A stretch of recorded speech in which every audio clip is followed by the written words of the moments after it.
In this stretch tutorial, I'm going to be showing you how to do a standing Soleus stretch. So what I want you to do is I want you to find a wall. If you're running or a triathlete, find a tree, anything that you can hold on to for balance that isn't going to move. Now, what you're going to do is you're going to have 1 foot back and 1 foot forwards, okay?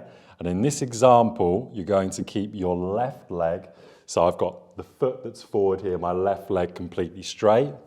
My right leg, which is the leg I'm going to stretch in this example, is going to bend at the knee, and I'm going to come down with my hips. So I'm coming back with my hips towards the back of the room until I start to feel a stretch right through the bottom of my leg. So if the gastrocnemius muscle is here, where many people kind of picture it, it's a little bit below, even into the Achilles tendon, that type of area that you're going to be feeling this Soleus stretch.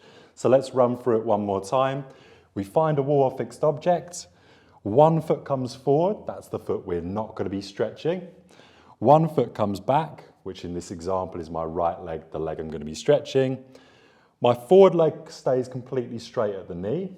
However, the back leg bends, and as my hips come back and I come lower and lower into the position, I start to then feel the stretch in the soleus, which is just underneath the gastrocnemius or calf muscle. That is how to do a standing soleus stretch.